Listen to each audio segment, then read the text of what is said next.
আজি Sivasagar district diagnostic এছ'চিয়েশ্যনৰ প্ৰথম বাৰ্ষিক সাধাৰণ সভা অনুষ্ঠিত হৈ যায়। এই সভাৰ লগতে সংগতি ৰাখি জ্যেষ্ঠ ব্যৱসায়ীসকলক আমি সম্বৰ্ধনা জনাওঁ। লগতে ৰোগীসকলৰ বাবে আমি কিছুমান বিনামূলীয়া চিকিৎসা সেৱা ইয়াত উদ্বোধন কৰিলোঁ, আমাৰ শ্ৰেষ্ঠ সদস্যসকলে কৰিলে। তাৰ ভিতৰত আপোনাৰ oxygen concentrator, oxygen cylinder, wheel chair, walker, air mattress.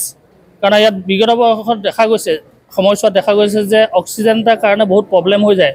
আৰু আমি যিখিনি মেচিন ইয়াত উদ্বোধন কৰিছে আজি, সেইখিনি পেচেণ্টৰ কাৰণে আগবঢ়াই দিছোঁ। তাত মেইনলি আছে অক্সিজেন কনচেণ্ট্ৰেটৰ, যিটো বস্তু নিজে প্ৰডাকশ্যন কৰে, অক্সিজেনটো নিজে প্ৰডাকশ্যন কৰে, তাত ৰিফিল কৰিব নালাগে আৰু নিজে প্ৰডাকশ্যন কৰি নিজে ৰোগীক দি থাকে। তেনেকুৱা ধৰণৰ শিৱসাগৰত প্ৰথমবাৰৰ কাৰণে আমি পেচেণ্টৰ হাতত বিনামূলীয়াভাৱে এৰি দিছোঁ আৰু এইটো এটা ব্যতিক্ৰমী বুলি আমি ভাবিছোঁ।